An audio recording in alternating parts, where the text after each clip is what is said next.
Antoine Semenyo is increasingly looking likely to be leaving Bournemouth in the January transfer window.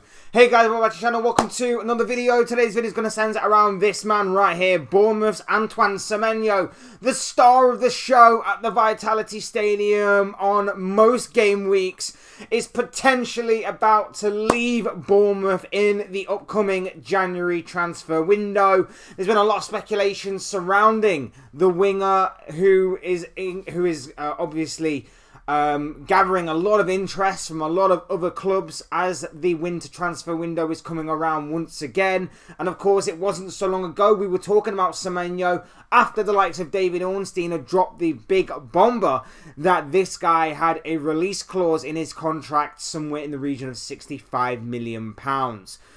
Fast forward till now, it seems that interest is continuing. And of course, with us being a few weeks away from the beginning of not just a new year, but a new transfer window, that interest is obviously increasing. The news on this story is obviously gathering momentum. It is snowballing, and it is said that a deal towards potentially Liverpool is increasingly likely.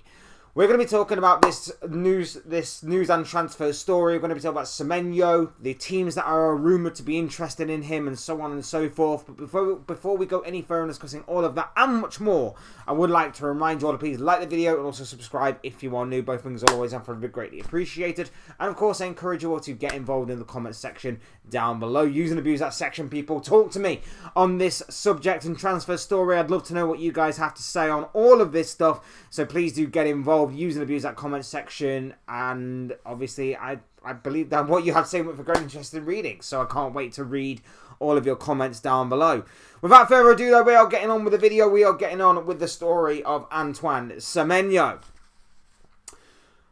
What we know is that this story started several weeks ago from David Ornstein, in which he dropped the bomber that Antoine Semenyo was going into the January transfer window with a release clause that would be active in that window, totaling £65 million.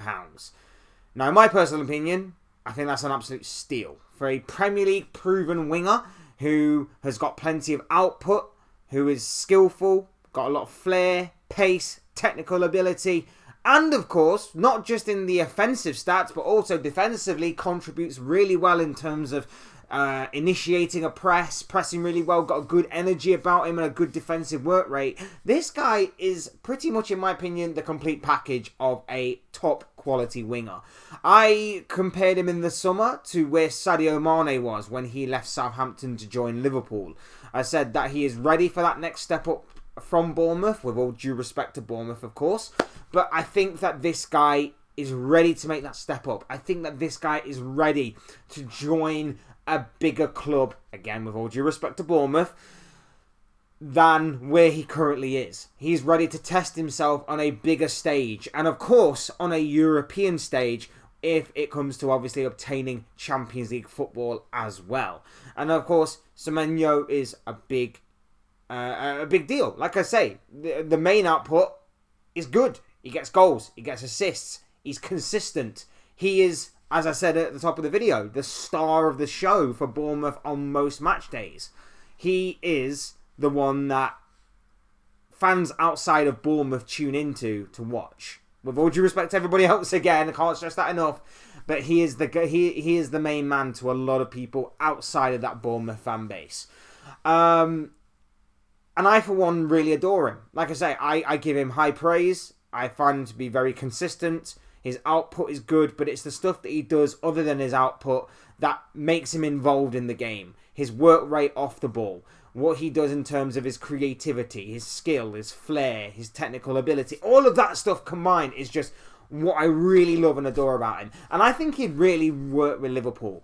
Now, of course, there are a number of teams that are seemingly keeping this potential deal on their radar. Liverpool are one of them, and Liverpool are said to be in the driving seat when it comes to Antoine Semenyo. But there are other teams that are looking at this deal. There's Arsenal, Man United, Manchester City, Chelsea, maybe even a whole host of other teams, and they'd be stupid not to, by the way. I think he's that great and that good of a footballer that A lot of teams would be stupid not to be keeping this on their radar. But of course, when you start whittling down what is the more likely outcome, what's the more realistic outcome of this transfer story, you can kind of maybe get rid of the likes of Tottenham as a prime example, as a team that, yes, are going to be interested, but with other interests from the likes of Liverpool and Arsenal, are probably not going to be able to convince him to join them over them teams in particular. So, with all due respect against Tottenham, it's probably not going to happen for them. But for Liverpool and Arsenal, it does seem like it's a real possibility. Chelsea could obviously throw their hat into the ring. Man United seemingly have done as well. The problem that I have with Man United is that would he get in ahead of Bryan Mbeumo? Would he get in ahead of Matheus Cunha? Probably.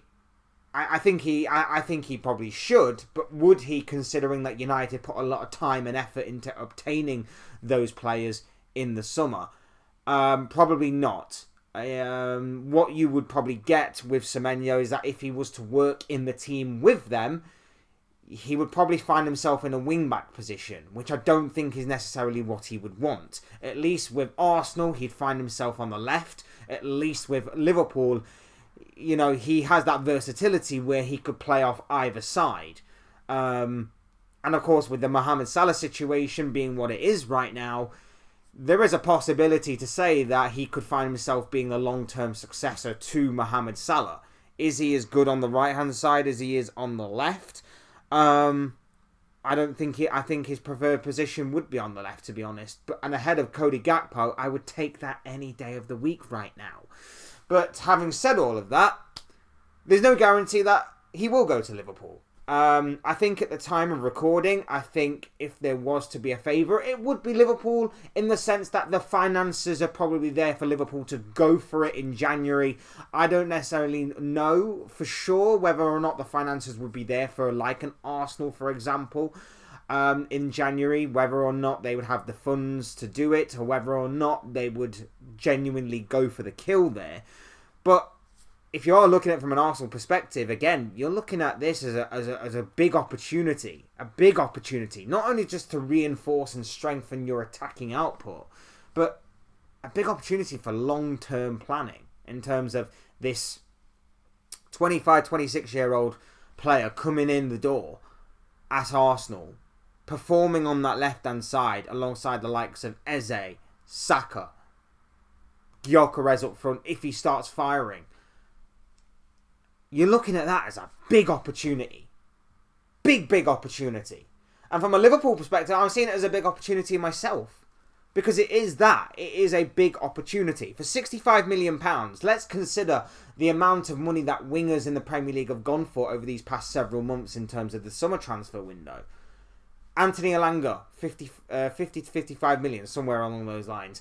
Garnacho, Gittins, Noni Madueke, Mohamed Kudus. All of these players are gone for around about the 50 to 55 million mark, maybe just slightly less.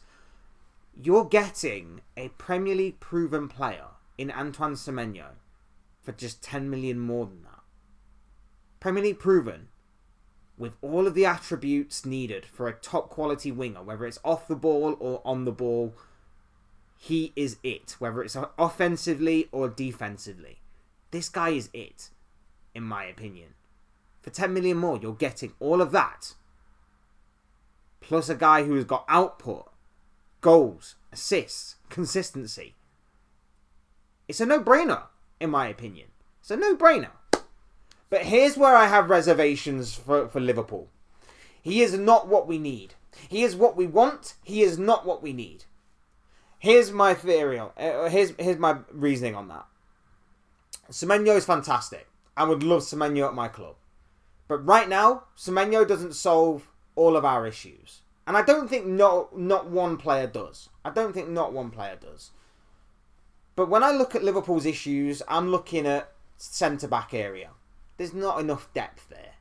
Not only is there not enough depth there, but let's say that we decide against signing Ibrahima Konate to a new deal. That's one player out the door in the summer already. Joe Gomez is injury prone. He's not a guarantee. That's another player that's somewhat in and out. Our only other centre-back has just obviously picked up an ACL injury, and he's a 19-year-old kid in Leone at the beginning of this season. Our only fit senior centre-back is Virgil van Dijk. So we definitely need area. We definitely need cover in that area, and we definitely need to strengthen and reinforce that area. Mark Gahey would be the ideal replacement, in my opinion. But of course, again, it's not a guarantee. I know that he's got 6 months remaining on his contract when we enter into that January transfer window. But are Liverpool going to pay the money up front in order to guarantee, or pretty much guarantee, his signature? Or are they going to try and wait to pick him up on a free and run the risk of maybe Gahey's head being turned elsewhere? Only time will tell. I also look at the midfield area. Alexis McAllister's performances have kind of been worrying me a little bit recently. And Ryan Gravenberch in that defensive midfield area has been found out a little bit more this season than what he was last season. That defensive midfield area, for me, is slightly more worrying than a wing position where, okay, Cody Gakpo isn't the best, but if we are to prioritise and look at where the weaknesses of this team are, I would say that there are bigger weaknesses in the defensive in the defensive area and in the midfield area, rather than in the wing positions. That's my only reservation with pursuing this kind of move. Because like I said, don't get me wrong, I think Antoine Semenyo is fantastic. I really, really like the look of him. I think he's ready for that next step up from Bournemouth. I think he will take his game to a whole new level, being at a bigger club, bigger stages to perform on, and not only that, but with all due respect again, bigger and better players around him. But I'm just not 100% convinced that Liverpool Football Club will make the right decision in terms of thinking about the here and now rather than the future. Antoine Semenyo for the future would be big, and there is a part of me that thinks that if we don't get Semenyo in January and we do end up losing out on him completely, because let's not forget, the reports are is that the release clause will decrease if he's still a Bournemouth player after that January transfer window going into the summer one. That release clause will come down again in the summer. But there is a part of me that does think that if we don't get him completely, we may regret it. We may look at it like a Kvaratskhelia, for example, at PSG and go, we really missed the boat on that. We really should have gone in for the kill on that transfer, and we decided to chicken out at the last second. That could be another similar situation that we are looking at here. But another part of me is going, if you need to guarantee me that you can fix these other areas of the squad before you go for this. So I'm a little bit torn. I am a little bit torn in terms of, do we go for it or do we try and fix the other areas of the squad? Because for me, I don't think we do both. I don't necessarily think we do both. I think at most this January transfer window, we sign 2 players. I think we could sign Mark Gahey, for example, and I think we could sign Antoine Semenyo. But there's no guarantee on both, especially with the way that we've gone about our season so far, with how far we've fallen after spending so much money, with how hit and miss we've been this season. There's no guarantee that Mark Gahey wants to come to Liverpool no more. There's no guarantee that Antoine Semenyo wouldn't have better offers elsewhere. And I'm not just talking about from England, but there could be better offers elsewhere from clubs abroad. So I'm on the fence a little bit with this one. I can see the good and the bad points. I think this is more of a want than a need for Liverpool, but I can understand why we would go for him. But let me know what you guys are thinking and feeling. Do you think Antoine Semenyo is the perfect choice for Liverpool heading into the January transfer window? Do you think he would actually go elsewhere? Do you think like an Arsenal could snap him up maybe? Where do you think the future of Antoine Semenyo in football lies? Let me know what you guys are thinking and feeling about this big potential transfer story in the comment section down below. Otherwise, hit the like button on the way out if you enjoyed the video, and subscribe if you are new. Both things are always and probably greatly appreciated. At the time of recording, we are 7 subs away from hitting 1k. If we can do that by the end of the year, that would be absolutely insane. Cannot thank you enough for the love and support that you show on this channel. You guys are absolutely awesome, and hopefully one day I will definitely repay you. That is a promise, one day that I will get to do that for you lovely, lovely people. Otherwise, thanks everyone for watching and listening. Really appreciate you taking time out of your day to hear the ramblings of this guy. As always, I've been Fletch. This has been another Fletch Talks video, and I'll soon speak to you all again soon in another video or live stream or whatever it may be. Cheers, guys. Thanks everyone for watching. Take care of yourselves. Enjoy the rest of your day, and I'll speak to you all again very, very soon.